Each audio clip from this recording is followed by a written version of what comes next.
নির্বাচনের কাজে আসা টাকা নিয়ে নয়ছয়ের অভিযোগ করেছিলেন কৃষ্ণনগরের পরাজিত বিজেপি প্রার্থী তথা রাজমাতা অমৃতা রায়। তার অভিযোগ ছিল তার নামে টাকা এলেও তার অ্যাকাউন্ট হওয়া সত্ত্বেও তাকে কিছুই জানানো হয়নি কি খাতে কি খরচা হচ্ছে। এ নিয়ে আজ তাক বাংলার সামনে সরব হয়েছিলেন তিনি। এবার এ নিয়ে জবাব দিলেন নদিয়া উত্তরের বিজেপি সভাপতি অর্জুন বিশ্বাস। তার দাবি রানিমাকে ভুল বোঝানো হচ্ছে। রানিমার এজেন্ট থেকে শুরু করে রাজ্য নেতৃত্ব সকলেই রানিমার সঙ্গে বসে খরচ নিয়ে তথ্য দিয়ে আলোচনা করেছে। হয়তো ভোটে হারার পর ওনার মানসিকতা খারাপ হয়ে গেছে, তাই এই সুযোগে এক শ্রেণীর মানুষ ওনাকে ভুল বোঝাচ্ছেন। আমার মনে হয় এগুলো আলোচনা করলে সব মিটে যাবে। কি বলছেন অর্জুন বিশ্বাস, শুনবো। কাউকে কিছু বলতে চাইনি, তবে যার নামে অ্যাকাউন্ট বা যার আছে সেগুলি তো তার কাছে থাকা বাঞ্ছনীয়। আর এগুলি আমি জেলা সভাপতি হিসাবে এগুলি আমার কাছে এই বিষয়গুলি আমার জানারও এনে, তার কারণ হচ্ছে ওনার যে ইলেকশন এজেন্ট যেটা হচ্ছে ওই যে যেটাকে ওনার সমস্ত হিসাব যে রক্ষকের দায়িত্ব দিয়েছিলেন আমাদের সেন্ট্রালের রাজ্য নেতৃত্ব যারা ছিল এবং রানিমা নিজেও তাদের সঙ্গে বারবার বসেছে। সমস্ত খরচ কত টাকা এসছে না এসছে, কত কী হচ্ছে, সবগুলি ওনার কাছে তথ্য দিয়ে ওনাকে আলোচনা করা হয়েছে। হয়তো উনি হারার পরে ওনার মানসিকতা খারাপ হয়েছে, আর সেই জন্যেই আর সেই সুযোগে এক শ্রেণীর লোক ওনাকে ভুল বার্তা দিচ্ছে, আর সেই জন্যেই আজকে তিনি এই কথা হয়তো বলছেন। তবে আমার মনে হয় আরেকবার বলছি, আমাদের সঙ্গে বসে আলোচনা করলে ওনাকে এই বিষয়গুলি যখন ডিসকাস করা হবে তারপরে হয়তো উনি আর বলবেন না। রানিমা প্রার্থী করা হয়েছিল যে রাজা কৃষ্ণচন্দ্র যে রাজ পরিবার, সেই রাজ পরিবারে এই নদিয়াবাসী তাদের প্রতি একটা আলাদা আস্থা, এবং শুধু তাই নয় ওই ভদ্রমহিলাকেও আমাদের পার্টির সকলেই কাছের এবং আমাদের গার্জেন স্বরূপ উনি স্বরূপা উনি। কিন্তু ওনাকে কিছু লোক হারের পরে উনি যেভাবে স্বপ্ন দেখেছিলেন, ওনার হয়তো আশা করেছিলেন এবার জিতব, আর রাজনীতিতে কখন উত্থান পতন হয়, কখন কি হয়, অঘটন ঘটে যায় সেটা কেউ বলতে পারে না। ভোট দিতে গিয়ে মানুষ ভোট দেয় না, যেমন এবং লক্ষ্মীর ভাণ্ডার নিয়ে যেভাবে তৃণমূলের প্রচার, আর সেই প্রচারের কাছে দেখা যাচ্ছে যে এলাকায় এলাকায় হিন্দুত্ব এলাকায় যেভাবে আমাদের উন্মাদনা দেখেছে সাধারণ মানুষদের, মহিলাদের যেভাবে, কিন্তু দেখা যাচ্ছে যে ভোট বাক্সে যখন যায় তৃণমূলের সেই বারবার প্রচার যে বিজেপি ক্ষমতা আসলে লক্ষ্মী ভাণ্ডার বন্ধ হয়ে যাবে।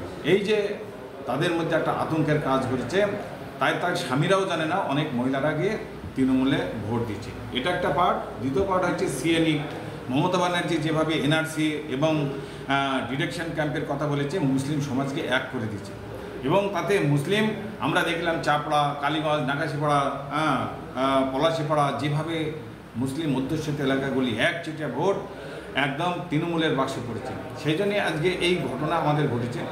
কিন্তু আমরা একটা জেতার মতন জায়গায় চলে এসেছিলাম, কিন্তু হয়তো দেখা যাচ্ছে লাস্ট মুহূর্তে লাস্টের দিন যেভাবে তৃণমূল তাসটা খেলেছে, আর সেই জায়গায় দাঁড়িয়ে আমাদের যারা কর্মীরা বারবার বোঝানোরও চেষ্টা করেছিল যে আমরা ক্ষমতা আসলে 3000 টাকা করে অন্নপূর্ণা ভাণ্ডার দেবো, কিন্তু সাধারণ মহিলা সেটাকে বিশ্বাস করতে পারেনি।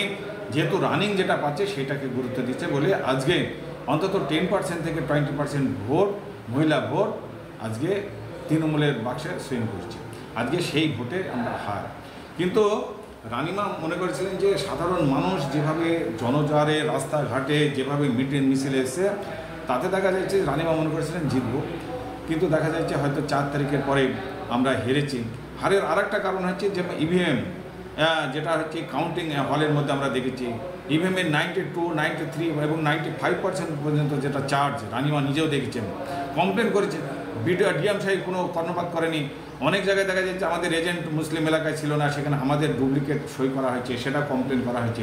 এবং শুধু তাই নয়, আমাদের অনেক জায়গায় দেখা যাচ্ছে যে আমাদের ইভিএমের সাথে আমাদের 70C ফর্ম যেটা আছে সেটার সাথে মেলেনি, কমপ্লেন করা হয়েছে। ডিএম সাহেব এবং যে কাউন্টিং অবজারভার এসেছিল বাইরে থেকে, তিনি চুপ করে বসছিলেন, আর তিনি কোনো কথা শোনেননি, জোরপূর্বক কাউন্টিং করা হয়েছে।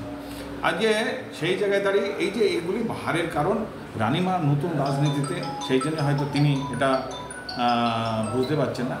আজকে সারা ভারতবর্ষে না, সারা পশ্চিমবঙ্গের ক্ষেত্রেও তামক নেতা আজকে কেন্দ্র নেতৃত্ব আজকে রানিং মন্ত্রী তারাও হেরেছে।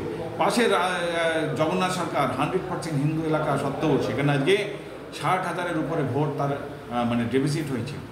তা সেই জন্যেই এই এলাকায় আমাদের ভোট কিন্তু কমেনি।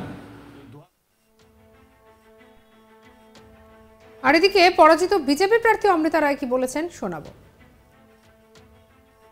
আর আমি শুনেছি প্রচুর টাকাও এসছে ইলেকশনের মাধ্যমে, ইলেকশনের জন্যে। তো সেই টাকা আমার বেশ অপমানিত লেগেছে যে আমাকে কিচ্ছু জানানো হয়নি।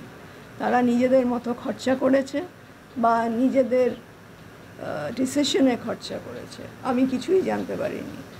আর আমি অনেকবার সবাইকে বলেছি কিন্তু গুরুত্ব দেওয়া হয়নি। আর যেটা আমার ভয় ছিল যে যেহেতু আমি ক্লিন লোক, সেখানে আমার ঘাড়ে না দায়টা এসে পড়ে, তাই জন্য আমি বারবার জিজ্ঞেস করতাম। দেখুন একবার টাকাটা কি ঠিকঠাক খরচ হয়েছে বলে মনে হয় আপনার, যে টাকাটা এসেছে?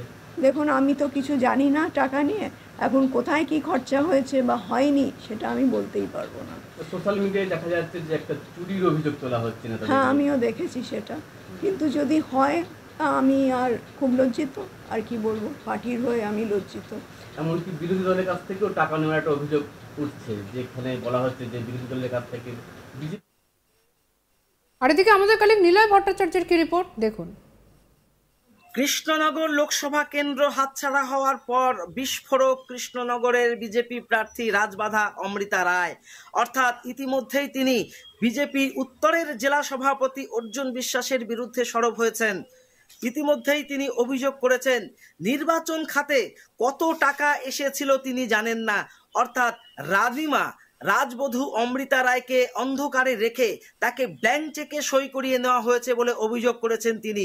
শুধু তাই নয়, তার সমস্ত অ্যাকাউন্টস নিয়ে নেওয়া হয়েছে, বারংবার ফেরত চেয়েও তিনি এখনো পর্যন্ত পাননি বলেও অভিযোগ করেছেন তিনি।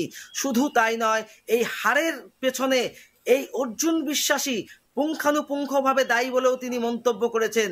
কি কারণে হার এখনো পর্যন্ত তিনি মেনে নিতে পারছেন না, কেননা তিনি যেখানেই প্রচারে গেছেন একেবারে পজিটিভ মুডে মানুষ তাকে সমর্থন করেছেন। আর তারপরেও কেন এই বিপর্যয়, তা নিয়ে কিন্তু তিনি সরব হয়েছেন। শুধু তাই নয়, রানিমার পাশাপাশি সরব হয়েছেন বিজেপির একাংশ। গত শনিবার অর্থাৎ দুপুরে বিজেপির দলীয় কার্যালয় কৃষ্ণনগরে, সেখানে কিন্তু তালা লাগিয়ে অর্জুন বিশ্বাসের বিরুদ্ধে পোস্টার সাটিয়ে রীতিমতো বিদ্রোহ ঘোষণা করা হয়েছে। এমনকি তার পদত্যাগ দাবি করা হয়েছে। তিনি এবং অমিতাভ চক্রবর্তী এই দুজনে ষড়যন্ত্র করে তৃণমূল কংগ্রেসের কাছ থেকে টাকা খেয়ে নাকি রানিমাকে হারিয়েছেন, এমনই মন্তব্য করেছেন বিজেপির একাংশ। শুধু তাই নয়, বিজেপির জেলা নেতৃত্ব থেকে শুরু করে রাজ্য নেতৃত্ব। সঙ্গে রাখুন আজ তাক বাংলাকে, সাবস্ক্রাইব করতে ভুলবেন না।